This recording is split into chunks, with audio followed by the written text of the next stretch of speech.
Bonjour à tous. Donc aujourd'hui, je vais vous parler de littératie en IA générative et donc de expliquer tout ce qui se passe autour en ce moment, surtout dans un contexte éducatif et pédagogique. Mais avant ça, j'aimerais vous connaître un peu plus. Donc j'ai fait un petit WooClap. Vous avez le petit mot-clé prof GPT pour vous connecter au WooClap et répondre à mes questions en cours de route. Comme ça, on va pouvoir avoir un truc un peu plus interactif aussi, tant à l'extérieur qu'à l'intérieur.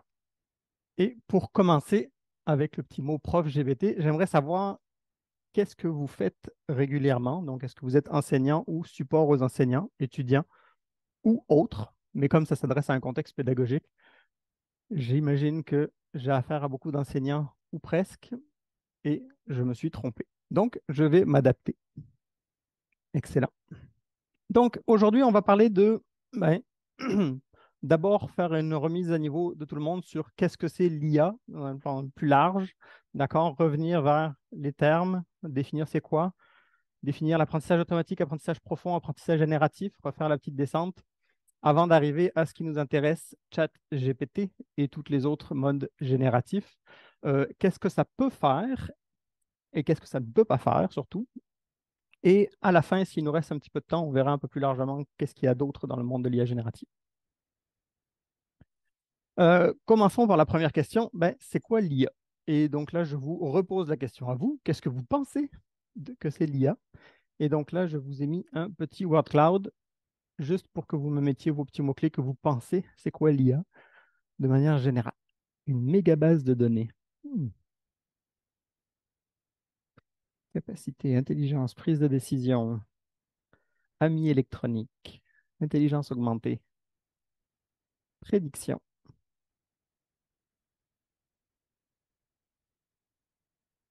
Ok. Il y a beaucoup de suggestions. Il n'arrive pas à suivre. Good. OK.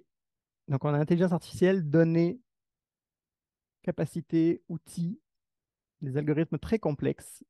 Oui. Donc, on va démystifier ça un petit peu maintenant, dans les quelques prochaines minutes. Je vais garder cette image-là, elle est magnifique. Merci. Donc, l'IA, c'est essentiellement beaucoup de buzzwords, donc modèles, algorithmes, données, apprentissage automatique, réseau de neurones. On a des modèles qui s'appellent BARD, Gemini récemment, Midjourney, Stable Diffusion, Copilot, ChatGPT, Llama. Tout ça, c'est des mots qu'on entend beaucoup en ce moment dans l'actualité. Mais ça représente quoi pour vrai? Ben, en fait, ça dépend. Ok. L'intelligence artificielle, ça date d'il y a très longtemps. Et dans les années 50, ben, l'IA n'était pas la même que ce qu'elle est aujourd'hui. À l'époque, on parlait de règles, on parlait de résoudre une tâche précisément pour simuler ou faire un simulacre de l'intelligence humaine, notamment en appliquant aux échecs. Et avec le temps, ben, la définition évolue pour rester quelque chose qui impressionne les gens, essentiellement. C'est juste un beau terme, une belle pancarte qui dit on va vous impressionner avec ce qui est capable de faire la machine. D'accord? Donc, dans les années 50, on était capable de jouer aux échecs. Il a fallu attendre la fin des années 90 pour battre les meilleurs humains. Dans les années 80, on était capable de trier vos courriels, spam, non spam, avec des algorithmes d'apprentissage automatique. Donc, on va revenir sur c'est quoi l'apprentissage automatique dans quelques secondes, qui permettait d'ajouter des notions probabilistes et du traitement de données dits non structurées. Puis, dans les années 2010, on a vu l'avènement de l'apprentissage profond avec le traitement d'images notamment. Et on reviendra là-dessus aussi. Donc, des modèles un peu plus profonds, des réseaux de neurones qui sont revenus à la mode. Et dans les dernières années, l'IA dite générative, qui est aussi une sous-branche de l'apprentissage profond. Donc, on est passé de quelque chose qui était très, très général, résoudre une tâche à la manière d'un humain, vers quelque chose de plus en plus spécifique, jusqu'à être capable de générer des choses qui ressemblent à ce que pourrait faire l'humain. Et ça a pris quoi pour faire ça? Ben, ça a pris d'abord des algorithmes, d'accord, de la recherche, de la science. Donc, beaucoup de recherches qui ont été faites jusqu'à là, donc beaucoup d'événements de découverte fin des années 90 et jusqu'à 2017-19, là, et donc c'est encore de plus en plus en effervescence. Donc, beaucoup de recherches, des ensembles de données, la disponibilité des données avec l'avènement d'Internet, et donc la collecte de données et d'exemples qui nous permettent de produire ces modèles-là et surtout de la puissance de calcul avec la découverte fin des années 2000 de la capacité d'utiliser les processeurs graphiques de jeux vidéo pour faire du calcul scientifique. D'accord? Donc, on a utilisé des outils de gamer pour faire de la recherche. Et ça a bien marché. Et donc, maintenant qu'on sait c'est quoi l'IA de manière générale, là, c'est quoi l'apprentissage automatique plus particulièrement? En fait, l'apprentissage automatique, c'est juste une méthode qui permet de prendre plein de petites décisions, en fait, de produire des machines qui prennent des petites décisions. Donc, que ce soit de la classification, oui, non, comme est-ce que c'est un spam, est-ce que c'est pas un spam, ou de prédire c'est quoi un nombre, par exemple, ce sera quoi le prix du concombre demain. D'accord? Donc, des petites décisions à très haute fréquence. Comment on différencie l'apprentissage automatique de la programmation traditionnelle? Notamment, ben, en fait, on regarde une machine, on a plusieurs façons de traiter l'information. Donc, on peut soit, en fait, la machine traite de l'information, elle prend de l'information d'entrée, elle applique une recette dessus pour produire des résultats. D'accord? La question, c'est comment construire cette recette-là. Dans la programmation traditionnelle, on a un programmeur humain qui se connecte à son soi intérieur divin et qui produit la recette qu'on appelle un algorithme. Et cet algorithme-là, à partir de données d'entrée, produit les réponses attendues. Donc, c'est un humain qui a produit les données d'entrée, il lui donne de l'information. Un humain a produit la recette qui permet de traiter cette information et la machine traite cette information avec la recette pour produire des résultats de manière efficiente. En programmation, en apprentissage automatique, pardon, le paradigme est un peu shifté. C'est des humains qui vont produire à la fois les données en entrée et les données en sortie, qui vont produire ce qu'on appelle les exemples, ce qu'on appelle les données plus généralement aussi. Et la machine, à l'aide d'un algorithme, va produire un autre algorithme. Pour ne pas mélanger les deux algorithmes, le premier algorithme est appelé algorithme d'apprentissage automatique, le deuxième est appelé modèle. D'accord? Le modèle d'apprentissage automatique est en fait un algorithme produit par un autre algorithme. Ce modèle-là, c'est lui qui permet de traduire l'information en entrée en une information de sortie. Et il a été appris, entre guillemets, pour permettre à la machine de produire les bonnes réponses selon l'information d'entrée. Et donc là, on a un changement de paradigme dans la façon dont on explique la tâche à la machine. On peut faire quoi avec ça? Ben, c'est ça. Les tâches d'apprentissage automatique ou d'intelligence artificielle aujourd'hui, ça représente en fait la façon d'expliquer à la machine ce qu'on ne serait pas capable d'expliquer normalement. J'ai une information d'entrée, je sais ce que je veux avoir en sortie, mais c'est quoi la recette pour aller de l'entrée à la sortie? Je ne sais pas trop. Par exemple, je vous donne une image. Vous, en tant qu'être humain, c'est très facile de déterminer que c'est un chat. D'accord? Vous êtes capable de dire cette image-là, c'est un chat. Mais expliquer à la machine comment déterminer que cette image-là est un chat, ben, c'est quand même assez complexe. Il faut d'abord déterminer que c'est des pixels qu'il voit. Et donc, à partir de ces pixels-là, on est capable d'inférer un œil. À partir d'un autre tas de pixels, on est capable de faire un autre œil, puis une oreille, puis une autre oreille, puis des moustaches. Puis à partir de ces choses-là, on est peut-être capable de trouver que c'est un chat. Et ça, c'est un ensemble de règles qu'il faut expliquer à la machine comment trouver un chat dans l'image. Et si jamais on arrive avec cette image-là, maintenant je vous donne une nouvelle image, est-ce que ça va marcher sur cette image-là aussi? C'est pas dit. C'est aussi un chat, mais l'image est variée, c'est pas le même chat, il a les yeux bizarres, il a la face bizarre. C'est compliqué d'expliquer c'est quoi un chat à une machine. Et donc, les tâches d'IA, généralement, consistent à ben, réaliser des tâches complexes où les programmeurs ne sont pas capables d'expliquer à la machine comment faire. D'accord? On cherche ici à automatiser ce qui est inexplicable à la machine. C'est essentiellement ça, une tâche d'apprentissage automatique. On a plein d'exemples et on voit ça aussi comme paradigme en éducation. Par exemple, quand vous essayez de faire réaliser une tâche à quelqu'un, à un collègue, ben, vous avez plusieurs façons de lui montrer cette tâche-là. Soit vous lui expliquez les étapes à suivre pour réaliser cette tâche-là, comme une recette ou un algorithme, par exemple, fabrique tel gâteau en suivant telle recette de cuisine, ou vous lui montrez que dans tel cas, il fait ça, dans tel cas, il fait ça, dans tel cas, il fait ça, et c'est votre collègue qui va inférer les bonnes façons de se comporter pour réaliser la tâche considérée. Et là, on est plus dans le paradigme de l'apprentissage automatique. Vous pouvez aussi laisser votre collègue faire, se tromper, essayer encore et se tromper encore jusqu'à ce qu'il y arrive tout seul. On appelle ça de l'apprentissage par renforcement, mais on n'en parlera pas aujourd'hui, ou un petit peu rapidement après. Donc tout ça, c'est des tâches d'apprentissage automatique pour automatiser ce qui est inexplicable à la machine. plus concrètement, qu'est-ce qu'on peut faire avec ça? Mais on peut faire beaucoup de prédictions. D'accord? Donc, on a des données du passé, on est capable de prédire, par exemple, ce qui va se passer dans le futur avec des séries temporelles. Un exemple évident, ça serait, par exemple, de prédire le nombre d'urgences en fonction du temps qu'il fait dehors et d'autres facteurs psychosociaux, par exemple. On est capable, par exemple, aussi de transformer du son en du texte, si tant est que c'est de la parole qui est là. Donc, produire du texte issu de la parole et produire du texte issu du texte, comme de la traduction. On est aussi capable d'extraire du texte d'images, de PDF ou quoi. On était capable de faire ça il y a très longtemps, là, on parle des années 80. Pour le manuscrit, c'est arrivé un peu plus tardivement, fin des années 2010, comme je vous disais tantôt. Sauf pour les médecins, c'est arrivé encore plus tardivement. Enfin, au niveau de l'analyse d'images, pour vous donner un petit aperçu de l'historique, dans les années début 2010, on était capable de dire qu'est-ce qu'il y avait dans une image en termes de, on appelle ça de la classification, là. On dit il y a une personne dans une image, il y a une chaise dans une image. Au milieu des années 2010, on était déjà capable de compter le nombre d'éléments qu'il y avait dans cette image-là et de chaque type, donc, et de les déterminer où ils étaient dans l'image. On appelle ça la détection. Donc, compter combien il y avait de personnes, compter combien il y avait de chaises, etc. Fin des années 2010, on était capable de dire pour chacun des pixels de l'image à quelle classe il appartenait. Ce pixel-là, ça appartient à un humain. Ce pixel-là, ça appartient à une chaise. Et on appelle ça de la segmentation. Plus récemment, DeepMind, l'année dernière, a permis, grâce à des algorithmes d'apprentissage automatique, de reconstruire des textes anciens. Donc, on connaissait la structure du langage, on connaissait certaines images complètes, et on a été capable de reproduire des images partielles à partir de ça.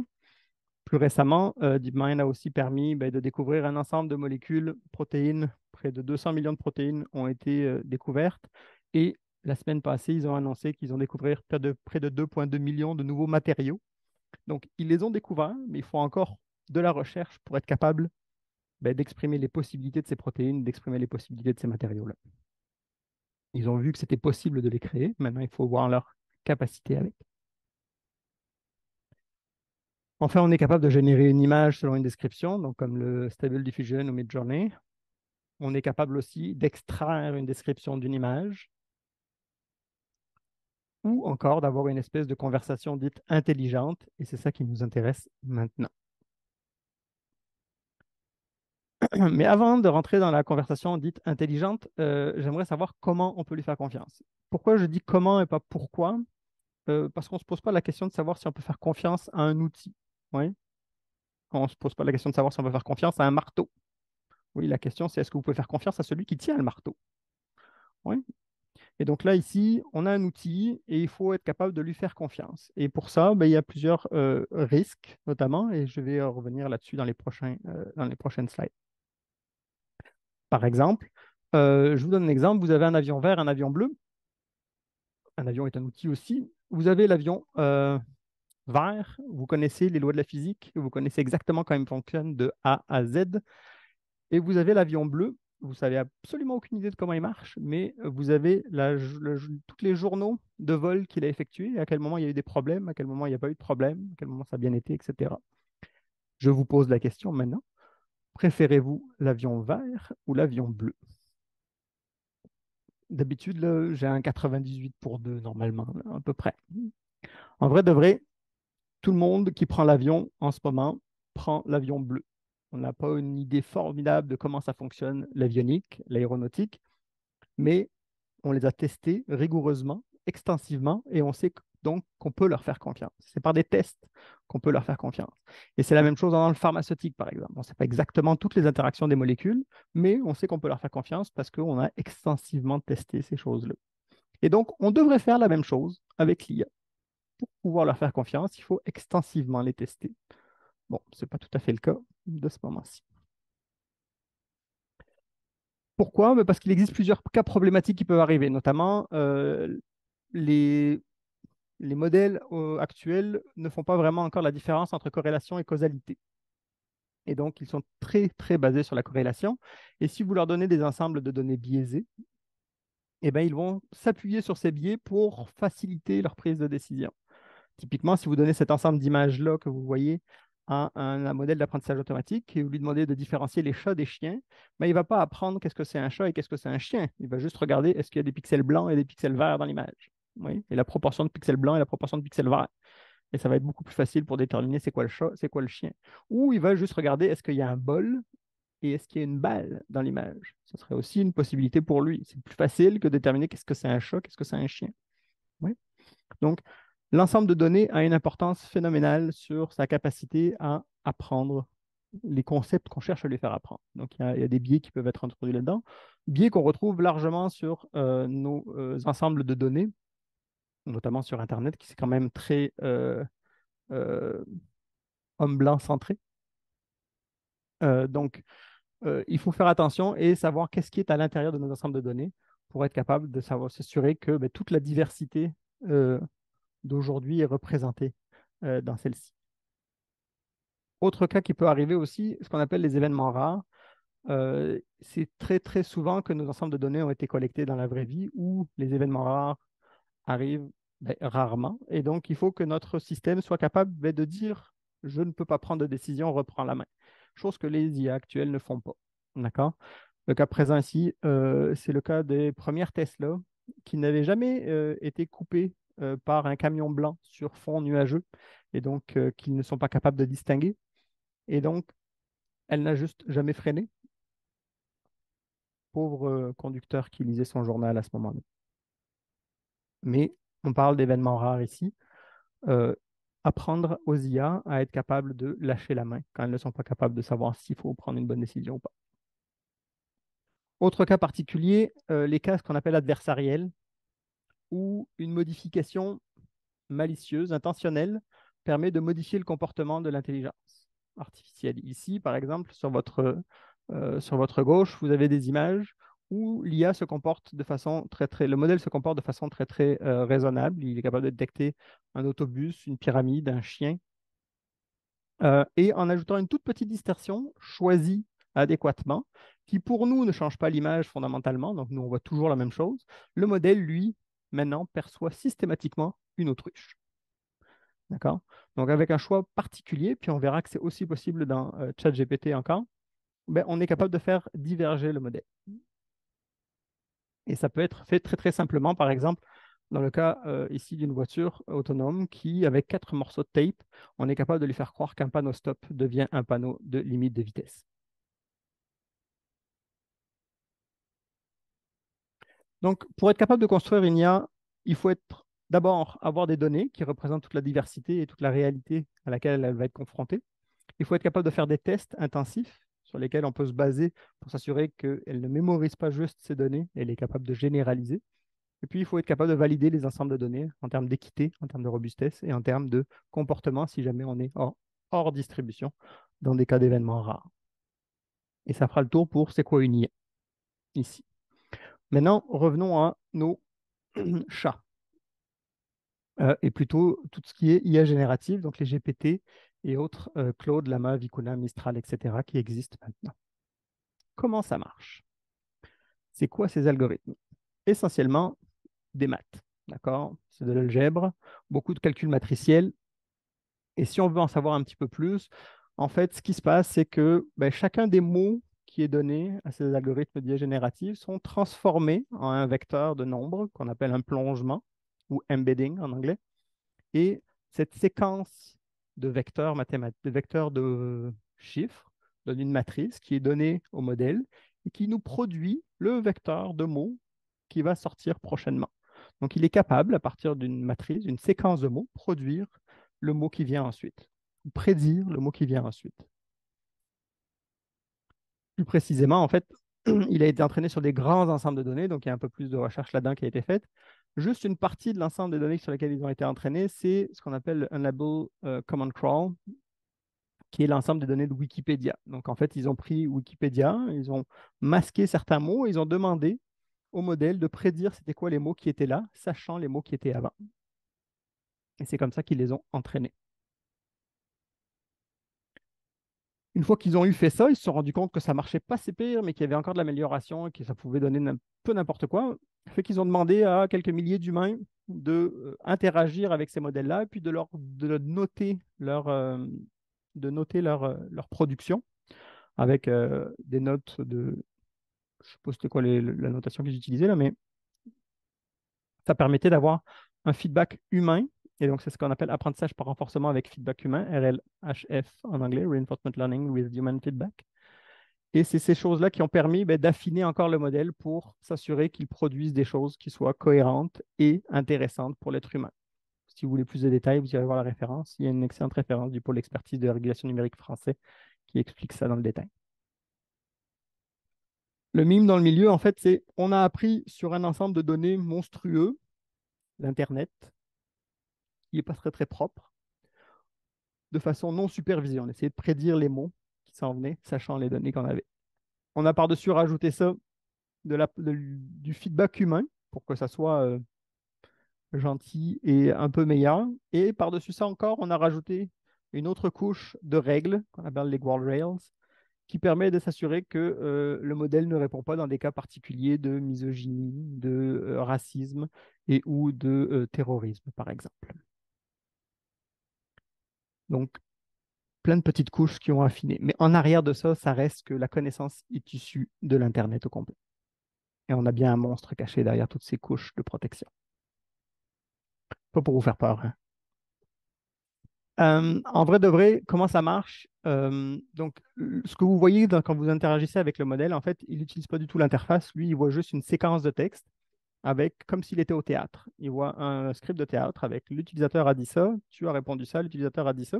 Puis, le, on lui dit continue et prédis-moi les prochains mots, sachant tout le contexte, toute la conversation qui a eu lieu avant. Et donc, c'est juste ça qui fait, entre guillemets.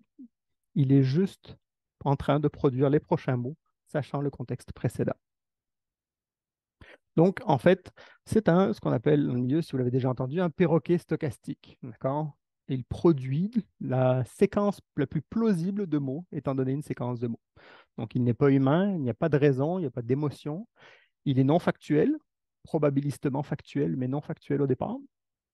Mais il est convaincu. Ça veut dire qu'il n'est pas capable de dire quand il ne sait pas, ou presque pas. Ouais. Il a une compréhension limitée de la complexité et il est plein de biais. Tous les biais qu'on peut retrouver dans les ensembles d'entraînement. C'est ce qu'on appelle proprement un ultra-crépidarianiste. Je vais arriver à bien prononcer. Aussi appelé extrême bullshitter, baratineur ou bullshitter, machine à bullshit. Mais il est bon quand même, hein, on va se le dire, là, quand on trouve le mot le plus possible, il est quand même d'avoir l'air très intelligent sur les différents examens sur lesquels il a été évalué.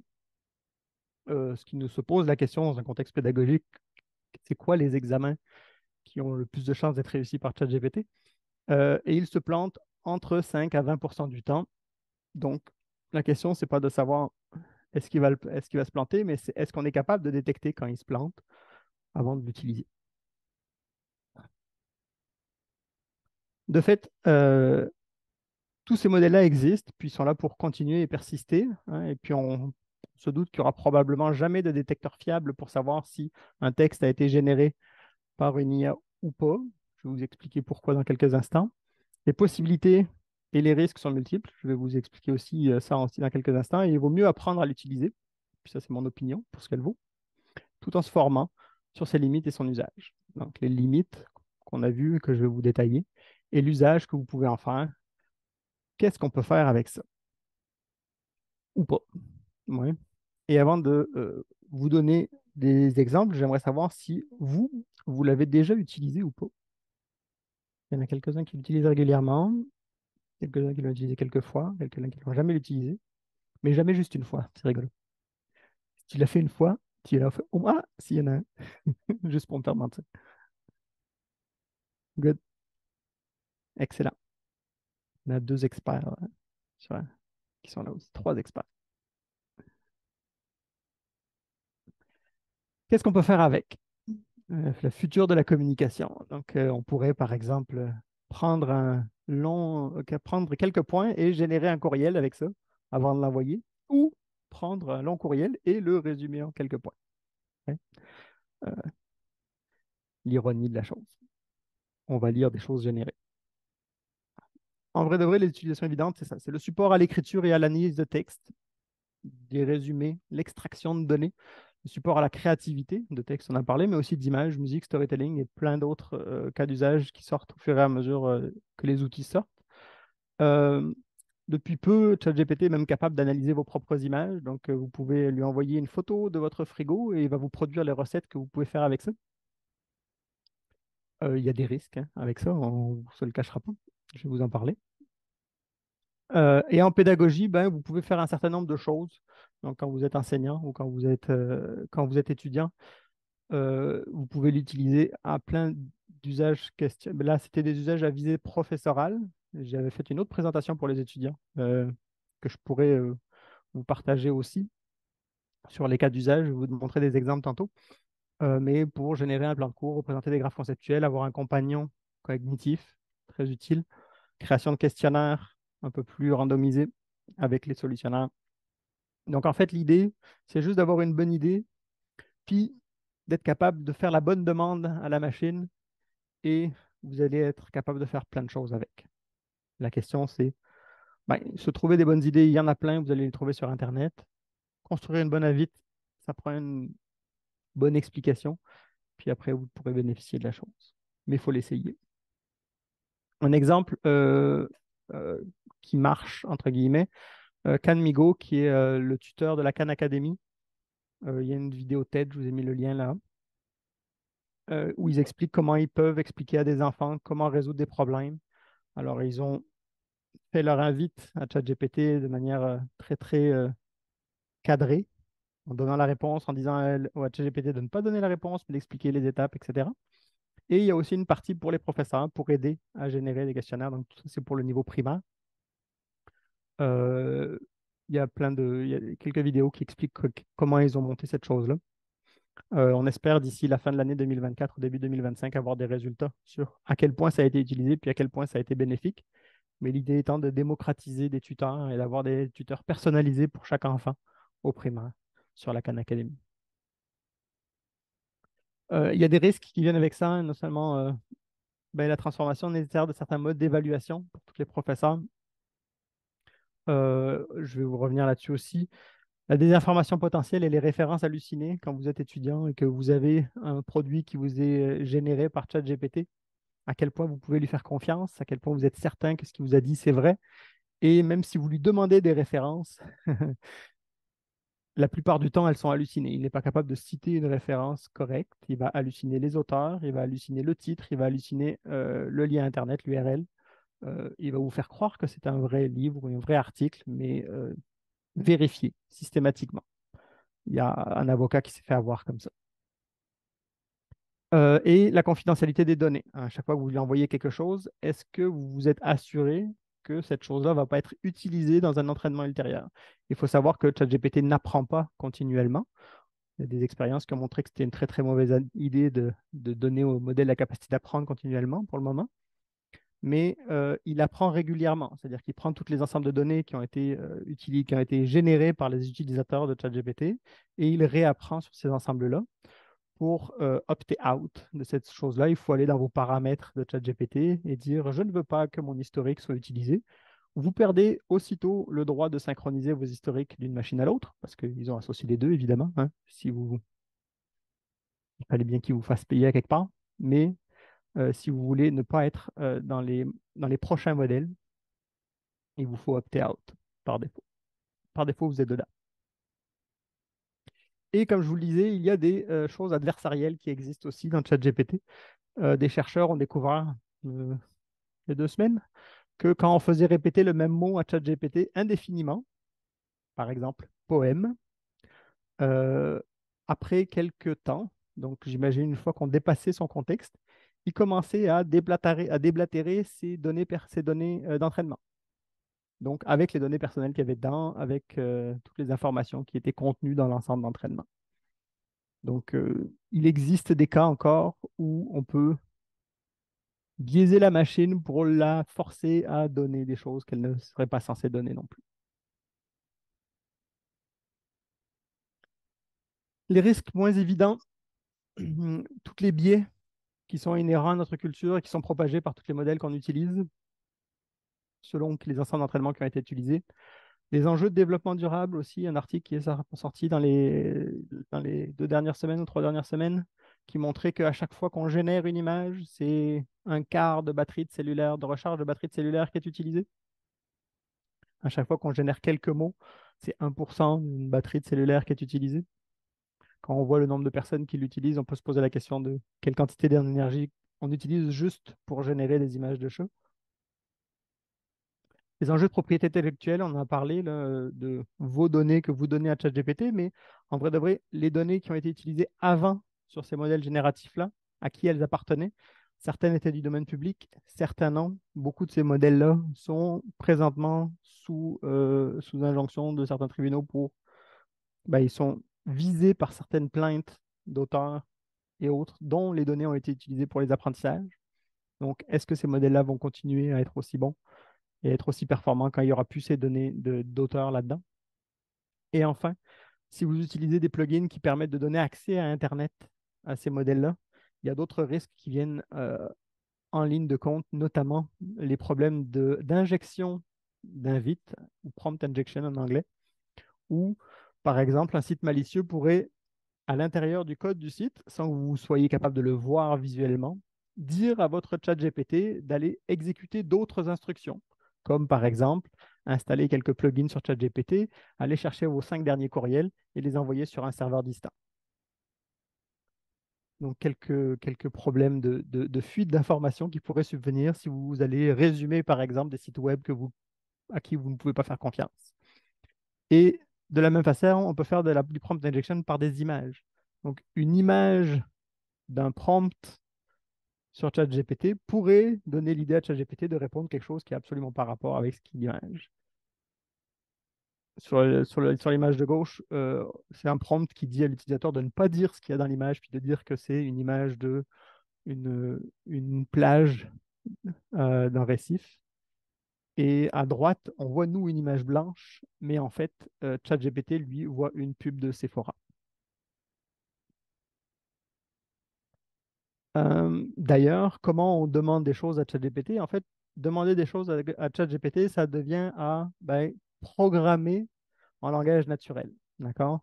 Il faut être capable de décomposer ce qu'on cherche à lui faire faire de manière assez systématique, en décomposant c'est quoi le contexte, c'est quoi le problème, qu'est-ce qu'on cherche à lui faire faire, la tâche, avec le résultat qu'on attend et des exemples si possible. Ça, c'est les plus importants. Puis ensuite, vous pouvez demander dans un certain format. Par exemple, si vous ne lui demandez pas un format, vous allez avoir un style très, très neutre, très, très plat, qu'on est capable de reconnaître quasiment maintenant. Mais vous pourriez lui demander de l'écrire à la façon d'un jeune collégien ou d'un professeur dans un domaine particulier. Par exemple, je suis dans le cours d'un contexte en philosophie en première année niveau collégial. J'aimerais ça que tu sois Friedrich Nietzsche, puis que tu me parles de tes vues sur l'anarchisme. Et je pourrais discuter comme ça avec Friedrich Nietzsche sur savoir qu'est-ce qu'il pense selon toutes les données qui ont été introduites dans le modèle. Ça, c'est le premier exemple, mais je pourrais aller un peu plus loin et puis je pourrais dire plutôt que aide-moi à faire mon travail, fais-le moi directement. Ouais. Donc, je dois réaliser un travail de synthèse sur Friedrich Nietzsche. Voici les consignes. Ça ne doit pas dépasser 300 mots. Ça doit être écrit dans un style qui est proche du mien. Voici un exemple de ce que j'écris d'habitude. Prends le temps de construire comme il faut le travail. Explique-moi étape par étape. Pose les questions si besoin. Et produis le texte en un seul coup. Comme ça, je pourrai voir si c'est bien fait ce que tu as fait.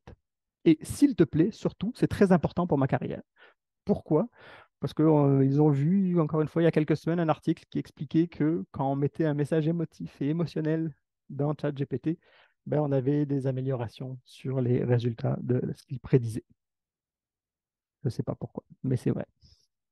10% d'amélioration si vous dites c'est très très important en majuscule. Enfin, il faut savoir qu'à chaque fois que vous demandez quelque chose à ChatGPT, plus la tâche est complexe et plus vous devez avoir du sens critique pour être capable de évaluer cette tâche-là. C'est bien facile de se faire corriger sur la syntaxe, la grammaire, l'orthographe par ChatGPT. C'est beaucoup plus compliqué quand vous lui demandez de générer une réponse au complet ou un texte au complet. Donc, plus l'intensité est grande, plus vous devez être capable de critiquer ce qu'il a produit. Et donc, dans un contexte éducatif, dans un contexte d'apprentissage, pour des étudiants notamment, ce que je dis aux étudiants, ne demandez pas quelque chose que vous ne serez pas capable d'évaluer. Ouais. Vous pouvez le demander de vous aider, vous pouvez lui demander de vous poser des questions, mais vous avez besoin d'être capable d'évaluer ce qu'il fait parce que sinon, ben, entre 5 à 20% du temps, il va vous produire quelque chose que vous aurez de la bullshit, essentiellement. Qu'est-ce qu'on fait? En fait, on y fait face. Hein, on n'a pas le choix, ou pas vraiment. Dans le cas de stratégies à mettre en place quand on a affaire avec ChatGPT, ben, la meilleure possibilité, c'est de discuter avec les étudiants de vos attentes précises et explicites. Donc, dans le cadre de votre plan de cours, vous pouvez explicitement dire j'attends de ça. Vous pouvez en parler aux étudiants, faire appel à l'intégrité académique, à leur pourquoi ils sont assis sur des bancs d'école et pourquoi ils ne sont pas juste en train de travailler. Faire des déclarations d'utilisation, des précisions sur comment vous pensez que ça devrait être utilisé, de leur rappeler qu'ils doivent citer et faire des références quand ils font appel à quelqu'un d'autre, ChatGPT étant le quelqu'un, hein, quelque chose d'autre pour leur aider à faire leur travail. Après, il y a des outils pédagogiques comme la trace des apprentissages, les 3P, que je ne maîtrise absolument pas. Merci d'ailleurs le service de soutien à l'enseignement de l'Université Laval pour ces stratégies à mettre là. Mais donc, il existe des stratégies. Revenir au statu quo avec des entretiens oraux, des examens oraux, des examens sur papier en classe, vous pouvez temporiser en attendant d'avoir trouvé la bonne façon de l'intégrer à votre cours. C'est aussi une façon de faire, mais c'est toujours en attendant de trouver la bonne façon de l'intégrer. Parce que je ne pense pas que vous allez pouvoir faire l'autruche et vous cacher les yeux et rester avec du papier ad vitam aeternam. Oui. Donc, prenez le temps de développer vos compétences, familiarisez-vous avec ces outils-là, intégrez-les le plus possible. Les étudiants vont en demander, les étudiants l'utiliseront de toute façon. Il existe des ressources pour ça, donc il y a le manuel ouvert de la chaire RELIA de l'UNESCO qui en est à sa deuxième édition depuis quelques semaines. Donc il l'avait sorti au mois d'avril dernier. Ils en ont fait une deuxième édition. C'était au début juste pour l'IA, puis ils ont intégré l'IA générative par la suite.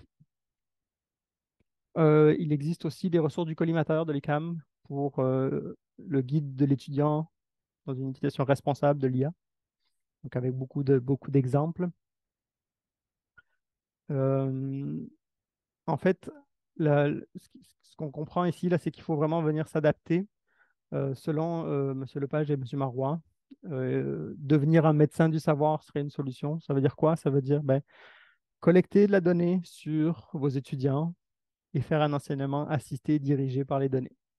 Où est-ce que les étudiants ont des problèmes et de venir ponctualiser, de venir cibler précisément comment les aider à avancer vers peut-être une correction assistée avec tous les enjeux éthiques et l'imputabilité que ça amène, mais vous aider à boucler la boucle, avoir un assistant ici qui vient vous aider dans votre travail d'enseignant.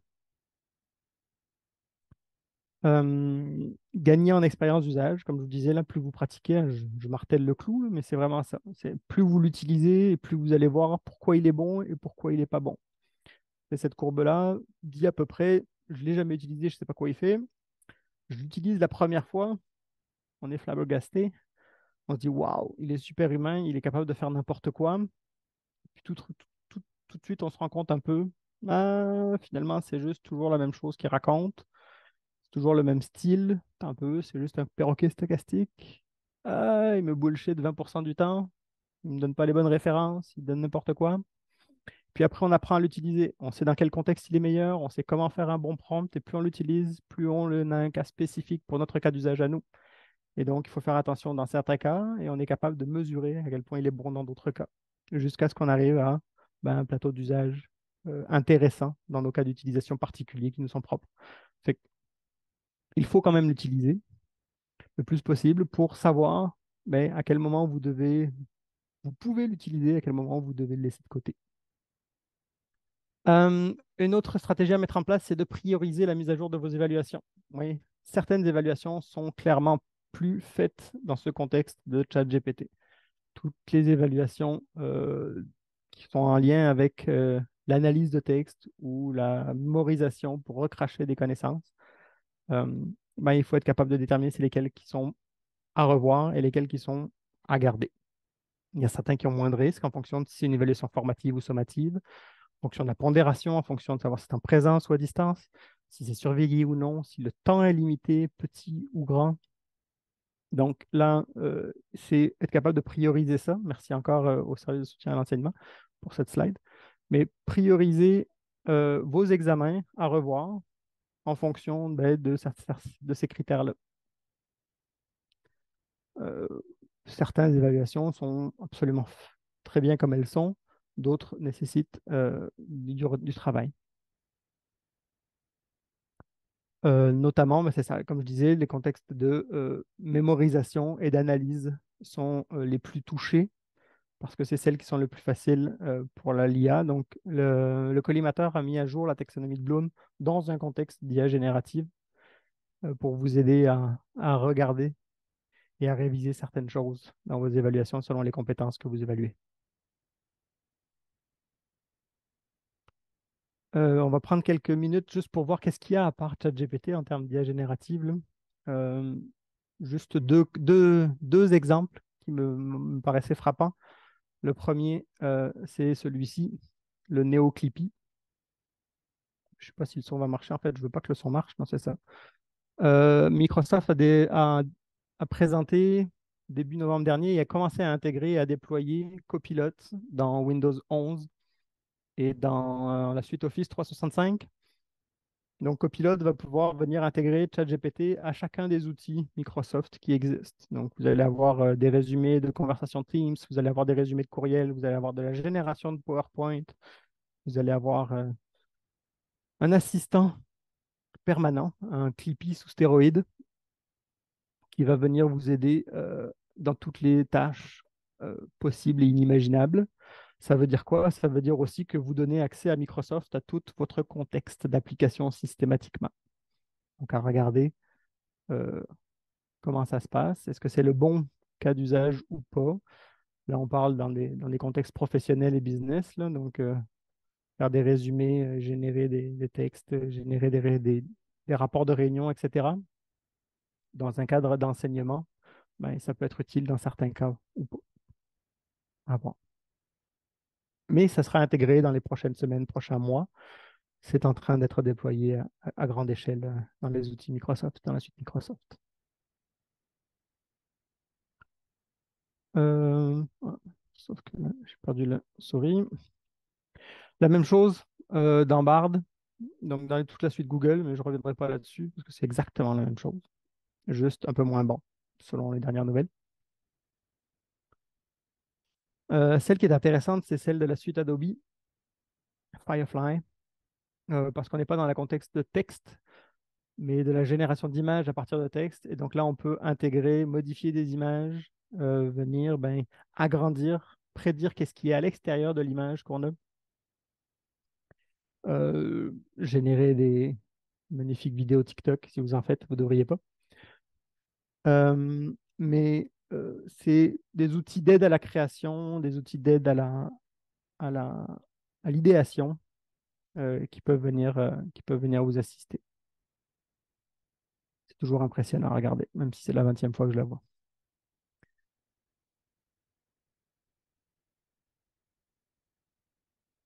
Donc, Adobe Firefly. Gardez à l'esprit quand même qu'à chaque fois que vous faites une génération d'images, vous consommez 20% d'une batterie de téléphone pour une utilisation responsable de l'IA.